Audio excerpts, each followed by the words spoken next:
Captain Jake Morrison sat in his chair on the bridge of the USS Defiant. The ship floated quietly in space near Jupiter. Jake had been watching the empty darkness for 3 hours now. His coffee was cold, but he did not care. Something was coming. Tlinty dawn. Screen in front of him started to flash red. Numbers appeared and disappeared fast. His heart began to beat faster. This was what they had been waiting for. "Sir, we have something big," said Lieutenant Amy Sullivan. She was young but very smart. Her fingers moved quickly over the control panel. 3 massive objects just appeared at the edge of our solar system. Jake stood up from his chair. He walked over to Amy's station and looked at her screen. The numbers were huge. Each object was the size of a small city. They were not moving fast, but they were definitely heading toward Earth. "Send the alert to Earth Command right now," Jake said. His voice was calm, but his hands were shaking a little. "Tell them code red. Tell them it's finally happening." Amy pressed several buttons. A message shot through space toward Earth at the speed of light. In a few minutes, everyone on Earth would know that humans were no longer alone in the universe. On Earth, deep under a mountain in Colorado, Admiral Lisa Carter was drinking her morning coffee when the alarm started screaming. Red lights flashed everywhere. Soldiers ran through the hallways. Lisa put down her coffee cup and walked quickly to the main control room. The control room was huge and dark. Giant screens covered the walls. Hundreds of people sat at computers, their fingers flying over keyboards. In the center of the room was a big table with a map of the solar system on it. 3 red dots were moving slowly toward the center of the map. "What do we know?" Lisa asked. Colonel Ryan Davis walked up to her. He looked worried. 3 ships, Admiral. Each one is about the size of Manhattan. They came out of nowhere. Our sensors show they have weapons that could destroy entire cities. Lisa nodded. She had known this day would come. For 50 years, Earth had been preparing. Now it was time to see if they were ready. "Contact the President," Lisa said. "And wake up everyone on the list. Tell them the visitors are here." In space, the 3 alien ships moved closer to Earth. They were beautiful and terrible at the same time. Each ship was shaped like a long blade, with smooth curves and sharp edges. Strange lights moved across their surfaces like liquid fire. Inside, the largest ship, High Commander Vextal, stood on his command deck. He was tall and thin with skin that looked like blue metal. His eyes were large and completely black. Around him, other aliens worked at control stations that looked like they were made of crystal and light. "Report," Vextal said. His voice sounded like wind through broken glass. "The 3rd planet has life, Commander," said his officer. "About 7 billion creatures. They have basic technology. Nuclear weapons, simple spaceflight, nothing that can threaten us." Vextal smiled, showing teeth that were sharp and white. "Excellent. Just like all the others. How many worlds have we conquered now?" 847, Commander. "And how many have refused our offer?" "None, sir. They all surrender when they see our ships." Vextal walked to a large window that showed the blue and green planet ahead of them. Earth looked small and peaceful from so far away. He could see the white clouds moving slowly across the continents. It looked like a nice place to add to their empire. "Send them the message," Vextal said. "The usual one." On Earth, every television, radio, and computer screen suddenly showed the same thing. A tall, thin alien with black eyes and blue skin appeared. When he spoke, the words came out in perfect English, as if he had been speaking it his whole life. "People of Earth," the alien said. "I am High Commander Vextal of the Zephyrian Galactic Empire. Your world has been chosen to join our empire. You have 72 hours to surrender completely. Turn off all your weapons. Stop all resistance. If you do this, we will allow most of you to live as servants in our empire." The alien paused. His black eyes seemed to look directly at everyone watching. "If you refuse, we will destroy your cities one by one until you change your minds. Do not try to fight us. We have conquered 847 worlds. All of them tried to fight. All of them failed. You cannot win." The message ended. Every screen went black. Dr. Nathan Brooks sat in his laboratory, staring at his computer. He was Earth's best expert on alien languages. He had been studying the message, trying to understand not just the words but the way the alien had said them. Interesting, he said to himself. Very interesting. His assistant, Dr. Kevin Lee, looked up from his own computer. What did you find? This Commander Vextal, Nathan said. He's not lying about conquering other worlds. The language patterns show he really has done this many times before. But there's something else. What? He's nervous. Just a little bit. His voice changed when he talked about Earth. Like he's not completely sure about something. Meanwhile, President Helen Martinez sat in the Oval Office with her top advisors. The room was quiet except for the sound of people breathing. Everyone was thinking about the same thing. What could Earth do against ships that size? Options? The president asked. General Patricia Webb spoke first. Our nuclear weapons might damage their ships, but probably not destroy them. And they would kill millions of our own people in the process. What about our space forces? The president asked. We have 12 ships in orbit, said Admiral Carter through a video screen. They're good ships, but nothing compared to what we're facing. The president was quiet for a long moment. Then she smiled. It was not a happy smile, but it was not afraid either. Gentlemen, ladies, she said. I think it's time to make some phone calls. Very special phone calls to very special people. In space. Captain Jake Morrison watched the alien ships getting closer to Earth. They were still moving slowly, like they had all the time in the world. Like they were sure they had already won. Jake pressed a button on his chair. A screen appeared in front of him. On the screen was Admiral Carter. Admiral, Jake said. Permission to activate the Sentinel protocol? Lisa Carter looked at him for a long moment. Then she nodded. Permission granted, Captain. It's time to show them what Earth is really capable of. Jake smiled. For the first time in hours, he was not worried anymore. The aliens thought they knew what they were dealing with. They thought Earth was just another primitive world that would surrender without a fight. They were about to learn how wrong they were. Colonel Ryan Davis stood in a room that most people on Earth did not know existed. The room was deep underground in Nevada, hidden beneath what looked like an old gas station. Inside, the walls were covered with screens and buttons that glowed. With soft blue light, Ryan had been waiting for this moment his entire life. His father had waited for it. His grandfather had waited for it too. For 3 generations, his family had been part of Earth's biggest secret. Sir, we have a clear signal. To their homeworld, said Sergeant Amy Sullivan. She had been moved to this secret base just 2 hours ago.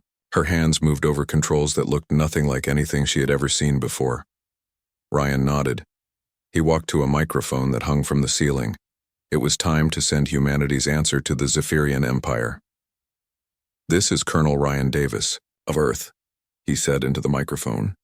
I am sending this message directly to your home command, not to your ships in our system. He paused. He wanted to make sure every word was perfect. This is your only warning. Leave our solar system now, or you will discover why no species has ever successfully invaded Earth. This is not a threat. This is a fact. The message shot through space faster than light itself, traveling thousands of years in just a few seconds. It would reach the Zephyrian homeworld in minutes. On the alien flagship, High Commander Vextal received the message. He listened to it 3 times, then started laughing. The sound was like breaking glass mixed with wind. Did you hear that? He asked his officers. They think they can threaten us. These primitive creatures actually believe they can fight the Zephyrian Empire. His tactical officer, Sub-Commander Zalthus, looked worried. Sir, how did they send a message directly to our homeworld? Our own ships cannot do that from this distance. Vextal stopped laughing. What do you mean? The message went straight to High Command, sir. It bypassed all our communication relays. That should be impossible with their technology. Vextal was quiet for a moment. Then he shook his head. It was probably just luck. Maybe they bounced the signal off something. These creatures are clever, but they are still primitive. He walked to his weapons control station. Target their moon. We will show them what happens when they refuse the Empire. Fire the graviton beam at half power. Crack their moon in two. That should make them understand. The Zephyrian flagship charged its most powerful weapon. Energy built up inside the ship until it glowed like a small sun. Then a beam of pure force shot out toward Earth's moon. The beam was invisible, but it carried enough power to split a planet. It traveled across space in seconds and struck the moon directly in the center. Nothing happened. The moon continued to float in space, completely undamaged. Not even a small crater appeared on its surface. What? Vexital stared at the screens. Fire again. Full power this time. The ship fired again.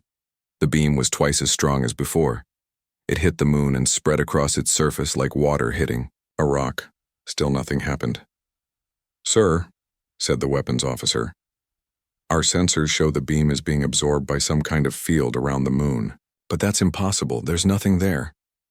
On Earth, Dr. Sarah Mitchell sat in her laboratory and smiled. She was watching the alien attack on her computer screen. The numbers showed exactly what was happening. Beautiful, she said. Absolutely, beautiful. Dr. Sarah was the director of something called the Quantum Defense Initiative. She was one of only 50 people on Earth who knew what that really meant. The field is holding perfectly, she said to her assistant. Not even a ripple. 50 years of work, and it's working exactly like we hoped. Her assistant, Dr. Kevin Lee, looked confused. Dr. Mitchell, what exactly is protecting the moon? Sarah smiled. Kevin, what you're seeing is the result of technology we've been developing since 1975. We learned a long time ago that space is not empty. It's full of energy that most people can't see or measure. We learned how to use that energy. She pointed to her screen. The field around the moon is made of folded space itself. Any weapon that hits it gets absorbed into a pocket dimension. The energy just disappears. Kevin's eyes went wide. That's impossible. No, Sarah said. It's just very, very advanced. In space, Commander Tony Garcia sat on the bridge of a ship that looked like a pile of old metal and broken parts. The ship appeared to be drifting dead in space, just another piece of space junk, but inside the ship was very much alive. Garcia to all Sentinel stations, Tony said into his microphone. This is it, people. Time to stop pretending. All around, the solar system, things that had looked like asteroids began to change. Metal surfaces appeared where there had been rock. Weapons ports opened like flowers blooming. Energy readings spiked as reactors that had been sleeping for decades came online. The asteroid belt suddenly came alive with light and movement. Hundreds of objects that had been floating in space for years revealed themselves to be massive weapons, platforms. On the Zephyrian flagship, alarms started screaming. Sir, shouted the sensor officer. We're reading massive energy signatures throughout the system, hundreds of them. They were hidden somehow, but now they're all powering up at once. Vexital ran to the sensor station. The screen showed the solar system covered with red dots.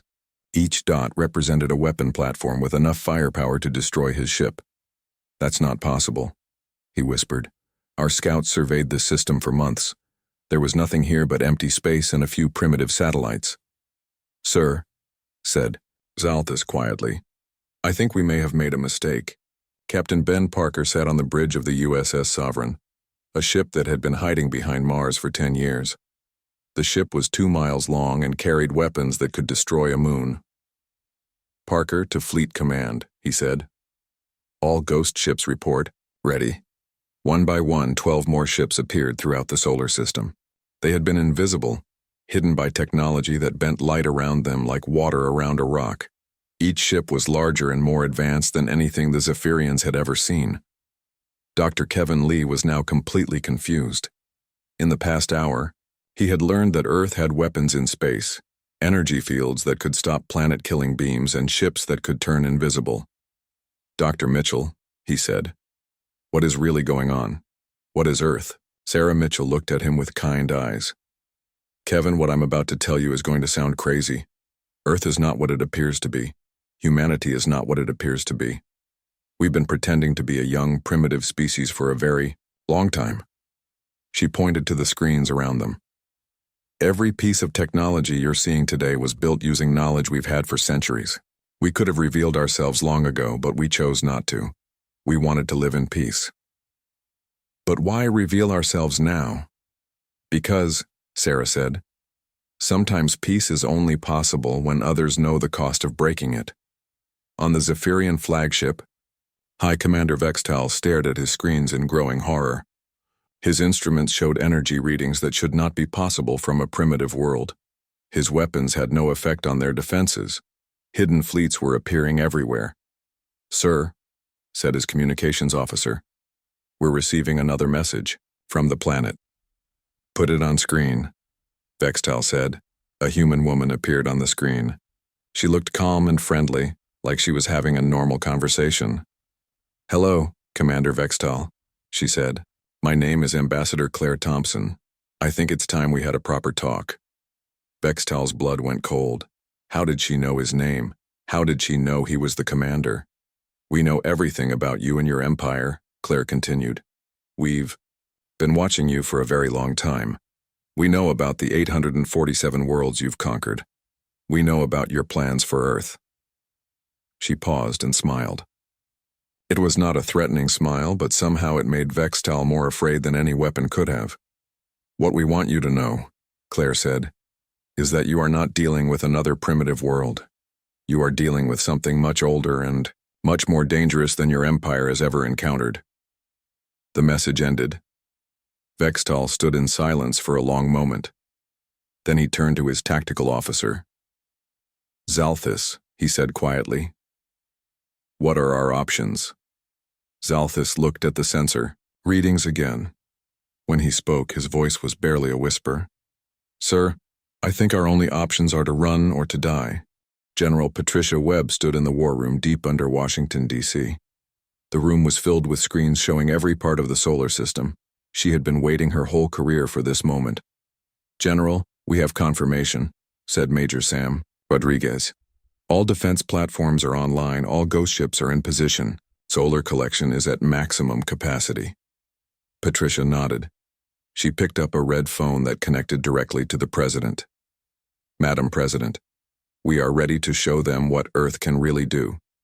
Do I have permission to proceed with the demonstration?" "Yes, General," came the President's voice.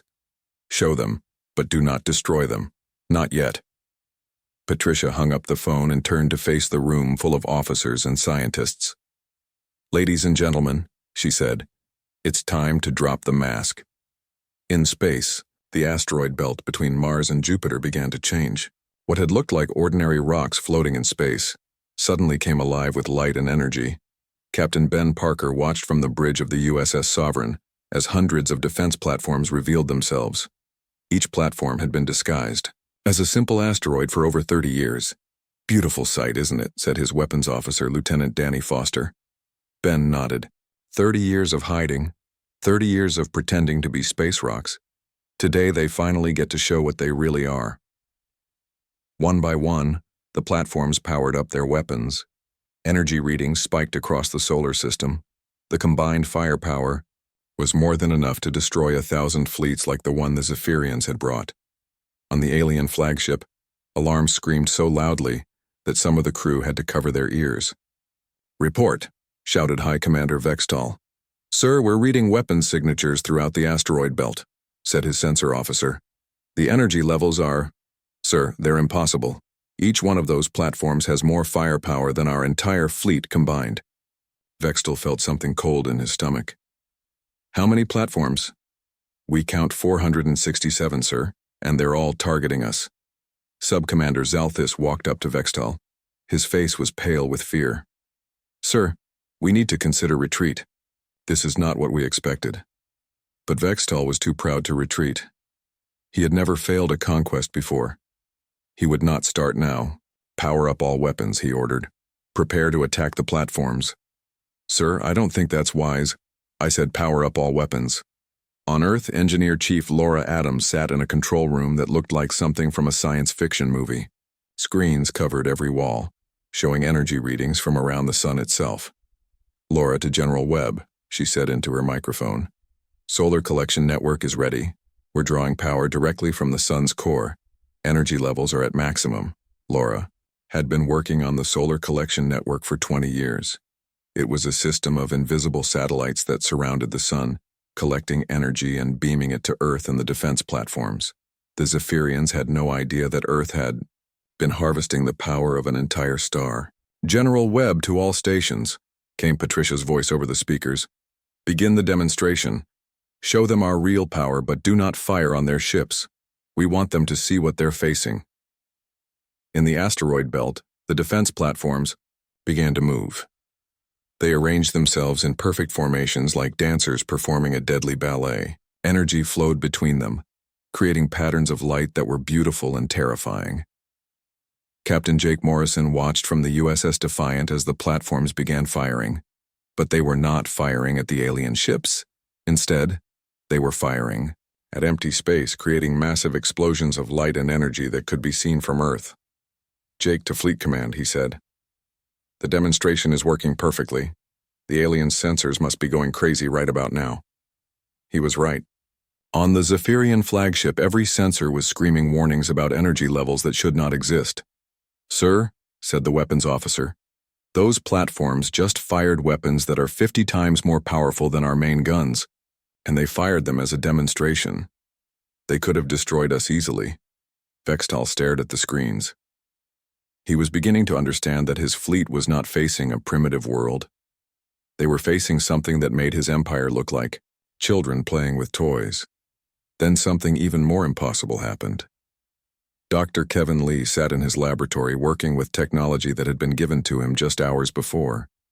He was Earth's expert on something called temporal mechanics, which was a fancy way of saying he knew how to play with time itself. "Dr. Lee to General Webb," he said. "Temporal demonstration is ready.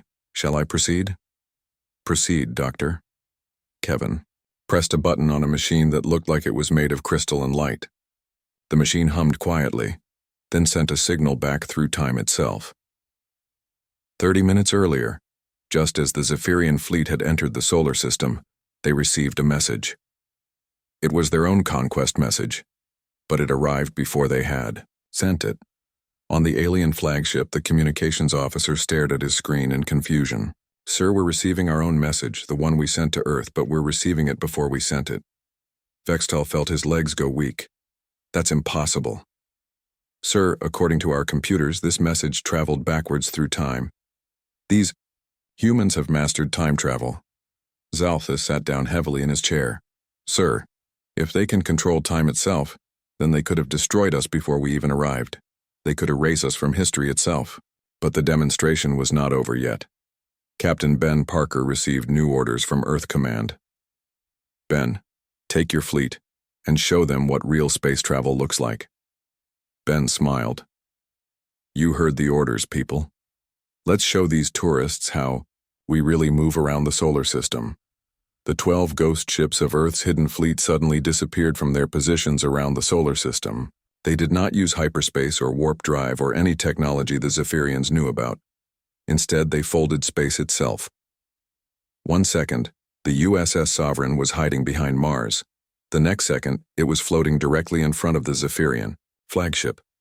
The journey that should have taken hours happened in the blink of an eye. "Good morning, Commander Vextal," said Ben over the radio. "Welcome to our solar system. I hope you're enjoying your visit." The other 11 ships appeared around the Zephyrian fleet in perfect formation. Each ship was larger and more advanced than anything the aliens had ever seen. On the alien flagship, every sensor was now showing readings that their computers said were impossible. "Sir," whispered the sensor officer, "these ships are not using any form of propulsion we understand. They're manipulating the fabric of space itself. The energy required for that should be the output of an entire star." "It is," said a new voice. Everyone on the bridge turned to see a human woman standing behind them. She had somehow appeared on their ship without anyone noticing. "Hello?" said Dr. Rachel Kim, smiling pleasantly. "I'm Dr. Kim, head of Earth's Biological Sciences Division. I thought it was time we met face to face." Vextal reached for his weapon, but his hand would not move. In fact, none of the aliens could move at all. "Don't worry," Rachel said. "You're perfectly safe. I've just temporarily disconnected your nervous systems from your muscles. It will wear off in a few minutes." She walked around the bridge, looking at their technology with interest. "You know, your ships are quite impressive for a young species. How long has your empire existed? 10,000 years, 15,000? She did not wait for an answer. "Humanity has been traveling through space for over 50,000 years. We've seen empires like yours rise and fall hundreds of times. We usually just ignore them and let them play their games." Rachel walked over to Vextal and looked directly into his black eyes.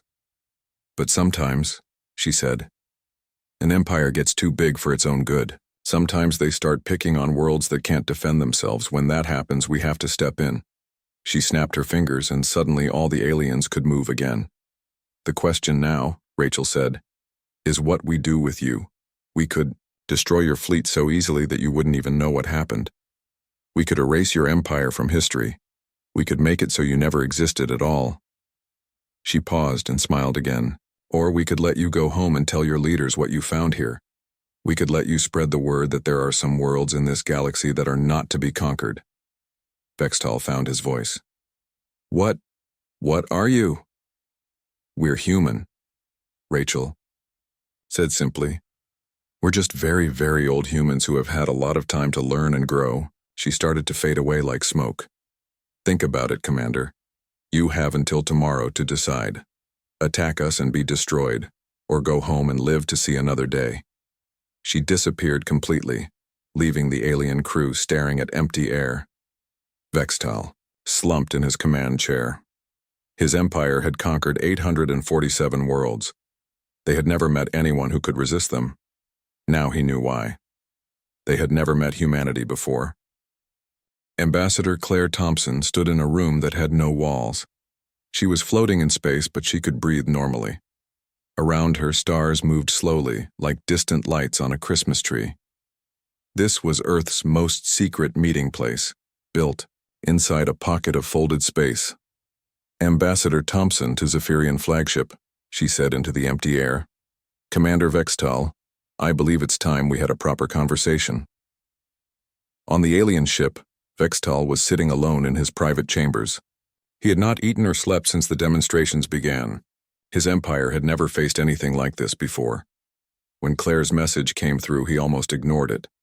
But something in her voice made him listen. "I'm listening," he said quietly. Claire appeared on his screen, still floating in that impossible room full of stars. "Commander, I want to tell you a story," she said. "It's the story of humanity, and why we are not what you think we are." Vextal said nothing, but he did not turn off the screen. 50,000 years ago, Claire began, humanity was not from Earth. We came from a planet very far away, in a galaxy you have never seen. We were explorers then, traveling from star to star, learning about the universe. She paused and looked directly at him through the screen. "We were also conquerors, just like you." This got Vextal's attention. He leaned forward in his chair. "We had a great empire," Claire continued. "We conquered worlds. We made other species serve us. We thought we were the most important beings in the universe. We were wrong." Major Sam Rodriguez was watching the conversation from Earth Command. He had been chosen to help explain humanity's real history to the alien commander. "Sam here," he said into his microphone. "Tell him about the Guardians." Claire nodded. "Commander, 50,000 years ago we met a species called the Guardians. They were old, older than we could imagine. They had been watching our empire grow and they did not like what they saw." On his ship, Vextal felt a chill run down his spine. "The Guardians came to us with a choice," Claire said. "Stop conquering other worlds or be stopped forever. We were proud, just like you. We chose to fight." She gestured and the stars around her began to move, showing what looked like a great battle in space. "We lost, Commander. We lost completely. Our entire empire was destroyed in a single day. Billions of our people died. Our homeworld was turned to dust." Vextal's mouth went dry. "What happened to the survivors?" "The Guardians gave us a second choice," Claire said. "We could die with our empire, or we could learn to be better. Most of us chose to learn. Captain Danny Foster was orbiting Jupiter in a ship that looked like it was made of living crystal. He had been waiting for this moment in the conversation. "Danny to Ambassador Thompson," he said. "Ready for the demonstration?" Claire smiled at Vextel through the screen. "Commander, I want to show you something. Look at your sensors." Vextel switched to his ship's sensors. What he saw made his blood freeze. One of Jupiter's moons was changing. The moon called Europa was reshaping itself like clay in the hands of a giant. Mountains moved, oceans formed and disappeared. The entire surface of the moon was being rebuilt. "What are you doing?" Vextel whispered. "We're showing you what the Guardians taught us," Claire said. "How to reshape matter itself. How to build worlds instead of destroying them." In just 10 minutes, Europa had been transformed into a perfect copy of the Zephyrian homeworld. Every city, every mountain, every ocean was exactly the same. "This is your home," Claire said. "We built it from our memories of your people. We've been watching your empire for a long time, Commander. We know everything about you." Dr. Ashley Price was working in her laboratory on Earth, preparing for the next part of the demonstration. She was Earth's expert on something called memetic engineering, which was a fancy way of saying she could change people's memories. "Ashley to Ambassador Thompson," she said. "Memory modification systems are ready. Shall I show him how it works?" "Go ahead, Ashley." On the Zephyrian flagship, Vextel suddenly remembered something that had never happened. He remembered being a child and playing with a toy spaceship that looked exactly like the human ships he was now facing. Then the memory disappeared. "What did you do to me?" he asked, his voice shaking. "We showed you how we can change memories," Claire said gently. "We can make you remember things that never happened, or forget things that did happen. We learned this from the Guardians, too." "Colonel." Jack Sullivan was in his office looking at files that contained information about every world the Zephyrian Empire had ever conquered. "Jack to Ambassador Thompson," he said. "Tell him about the protection program." Claire's expression became more serious. "Commander, do you remember the world called Kepler 442b? Your empire tried to conquer it about 50 years ago." Vextel thought for a moment. "Yes, but we failed. Their defenses were too strong. We could never understand how such a primitive world could resist us." "They resisted you because we helped them," Claire said. "We gave them the technology they needed to defend themselves. We've been doing this for thousands of years, Commander. Every time your empire tries to conquer a world that cannot defend itself, we step in." Vextel felt like the universe was spinning around him. "How many worlds?" 67 worlds, Commander. 67 times we have stopped your empire from destroying innocent civilizations." Claire gestured again, and the stars around her showed a map of the galaxy.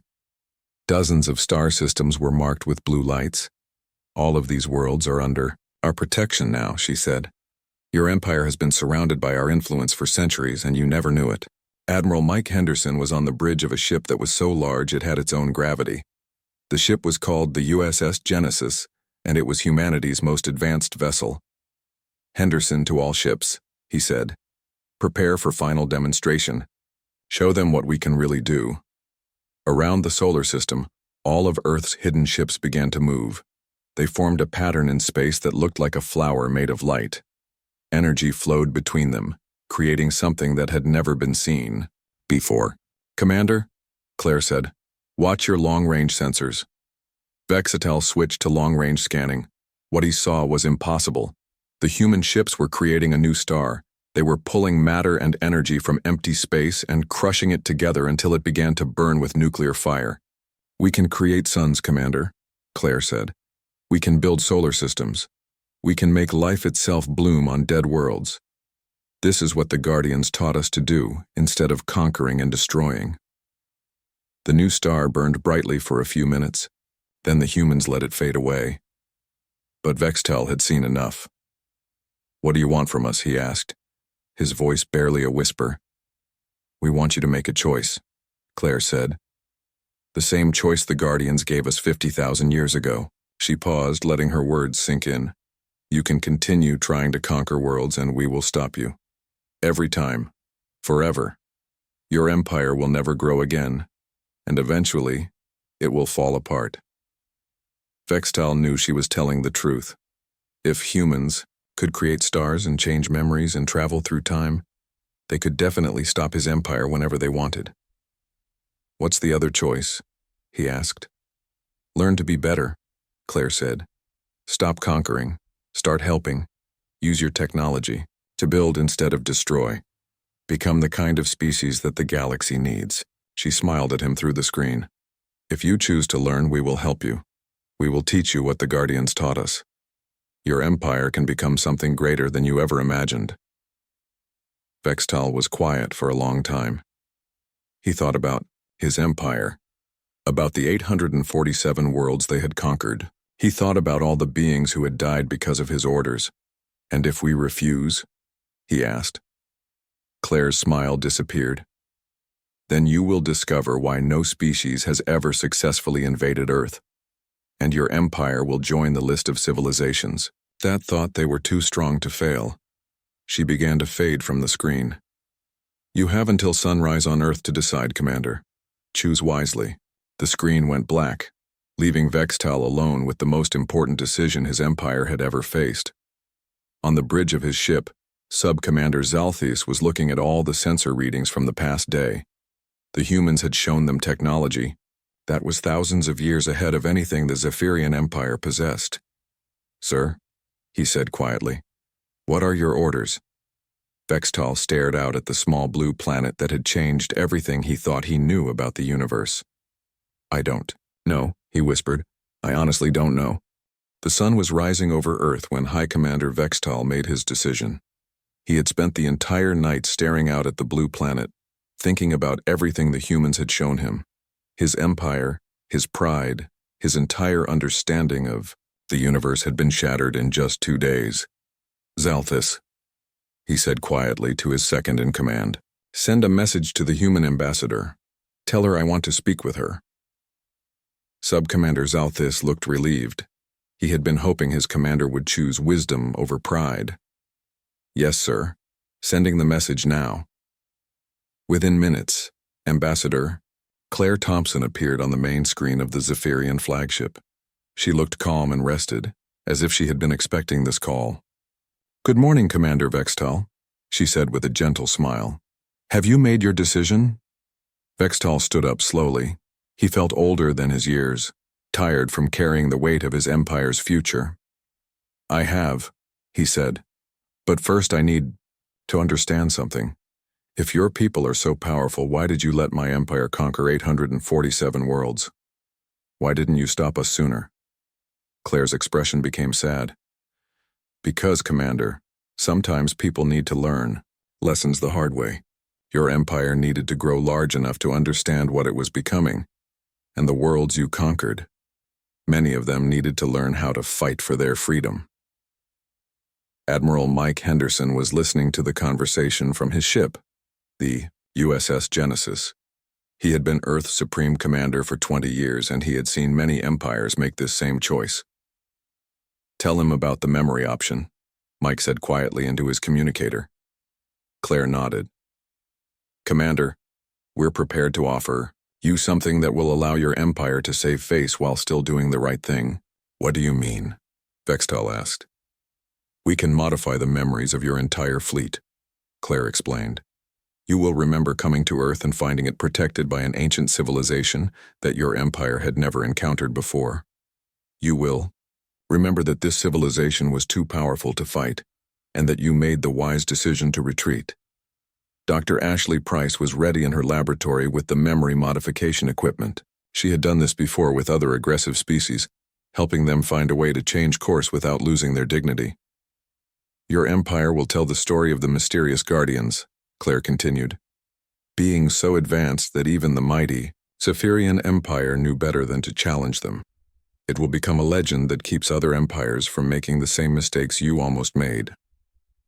Vextal thought about this for a moment. It would allow him to return home without having to admit that his empire had been defeated by what they thought was a primitive world. "And the real truth?" he asked. "Will be known only to you and your senior officers," Claire said. "You will remember everything that really happened. You will know that Earth is not what it appears to be, and that humanity is watching your empire's future actions. Colonel Jack Sullivan was in his office preparing files that would be sent to the Zephyrian Empire. The files contained detailed information about all the worlds the Empire had conquered. "Claire," he said over the communicator, "tell him about the rehabilitation program." "There's more, Commander," Claire said. "We're prepared to help your Empire transition from conquest to cooperation. We'll provide you with technology that will allow you to improve the lives of the beings you've conquered instead of enslaving them." She gestured, and images appeared on Vextel's screen showing advanced medical technology, farming equipment, and energy systems. Your empire can become known for helping civilizations grow and prosper instead of destroying them. Within 100 years, you could be the most respected empire in the galaxy.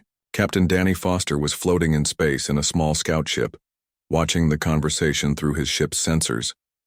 He had volunteered to escort the Zephyrian fleet safely out of the solar system once they made their decision. "And if we choose this path," Vextel asked, "what guarantee do we have that you won't destroy us later?" Claire smiled. "Commander, if we wanted to destroy your empire, we would have done it already. We've been watching you for centuries. We could have stopped you at any time." She paused, letting this sink in. "We're offering you the same chance the Guardians gave us 50,000 years ago. The chance to become something better than what you are." Vextel looked around his bridge at his officers. They were all watching him, waiting for his decision. He knew that whatever he chose would determine the fate of billions of beings across his empire. "I accept," he said finally. "We accept your offer." Claire's smile became brighter. "I'm glad, Commander. I think you're making the right choice." Dr. Ashley Price began the memory modification process.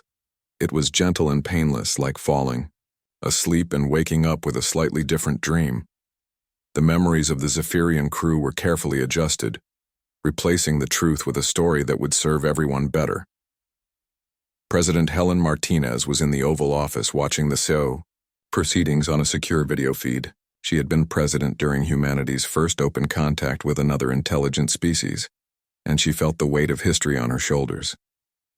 "Madam President," said General Patricia Webb over the communicator, "the memory modifications are complete. The Zephyrian fleet is ready to depart." "And Commander Vextal?" the president asked. He and his senior officers still remember the truth. They understand what really happened here, and what it means for their empire's future. On the Zephyrian flagship, Vextal felt strange as the memory modification completed. Most of his crew now believed they had encountered an ancient civilization called the Guardians, but he still remembered everything: the humans' incredible technology, their offers of help, and the choice he had made. "Commander," said Zaltis, "the crew is ready for departure. Shall I set course for home?" "Yes," Vextal said. "But first, send a message to High Command. Tell them we have important information about a protected sector of space that must never be entered again." Captain Jake Morrison watched from the USS Defiant as the 3 Zephyrian ships powered up their engines and began to leave the solar system. It felt strange to let them go after everything that had happened. "Jake to Earth Command," he said. "The visitors are departing. Mission accomplished." "Good work, Captain," came Admiral Lisa Carter's voice. "Bring your ship home." As the Zephyrian fleet disappeared into hyperspace, Dr. Nathan Brooks was already receiving messages from other parts of the galaxy. His communication equipment was picking up signals from distant star systems. "Incredible," he said to his assistant, Dr. Kevin Lee. "We're getting messages from 17 different civilizations. They're all saying the same thing." "What are they saying?" Kevin asked. Nathan smiled as he translated the messages. "Thank you, Guardians. Thank you for protecting us." Ambassador Claire Thompson was back on Earth now, standing in the real world instead of her pocket dimension meeting room. She was tired but satisfied. Another aggressive empire had been given the chance to change, and they had taken it. "Claire to President Martinez," she said into her communicator. "Mission accomplished, Madam President. The Zephyrian Empire has chosen the path of cooperation over conquest." "Excellent work, Ambassador," came the President's response. "What's our next step?" "We wait and watch," Claire said. "We monitor their progress and help them when they need it. In a few years, when they're ready, we might even reveal ourselves properly and establish formal relations." Captain Ben Parker was bringing the USS Sovereign back to its hiding place behind Mars. The ship would disappear again, invisible to all sensors, waiting for the next time it might be needed. "You know," he said to his crew, 50 years ago humanity was just like the Zephyrians. Aggressive, proud, thinking we were the most important species in the universe." Lieutenant Danny Foster nodded. "Good thing the Guardians gave us a chance to learn." "The real Guardians," Ben said quietly. "Or the ones we invented for today's story?" Danny smiled. "Does it matter? The lesson is the same either way." High Commander Vextal sat alone in his private chambers as his fleet traveled through hyperspace, toward home. He was thinking about the choice he had made and what it would mean for his empire's future. In a few days, he would stand before the High Council and tell them about the mysterious guardians who protected certain sectors of space. He would recommend that the Empire focus on improving the worlds they already controlled instead of conquering new ones. Some of the Council would resist, some would call him weak. But Vextal had seen what the humans could do. He knew that the old ways of conquest and destruction would only lead to his empire's doom. It was time for the Zephyrian Empire to grow up. On Earth, President Martinez addressed the world in a special broadcast. She told the people that humanity had passed its first test as a galactic civilization. They had faced a powerful enemy and chosen wisdom over violence. "Today," she said, "we take our place not as conquerors, but as guardians. We will protect those who cannot protect themselves. We will guide those who are ready to learn. And we will ensure that the galaxy becomes a place where all intelligent life can thrive." Captain Morrison looked out at the stars from the bridge of the USS Defiant and wondered what other civilizations were out there, waiting for help or guidance. The universe was vast and full of possibilities. Humanity was no longer hiding. They were ready.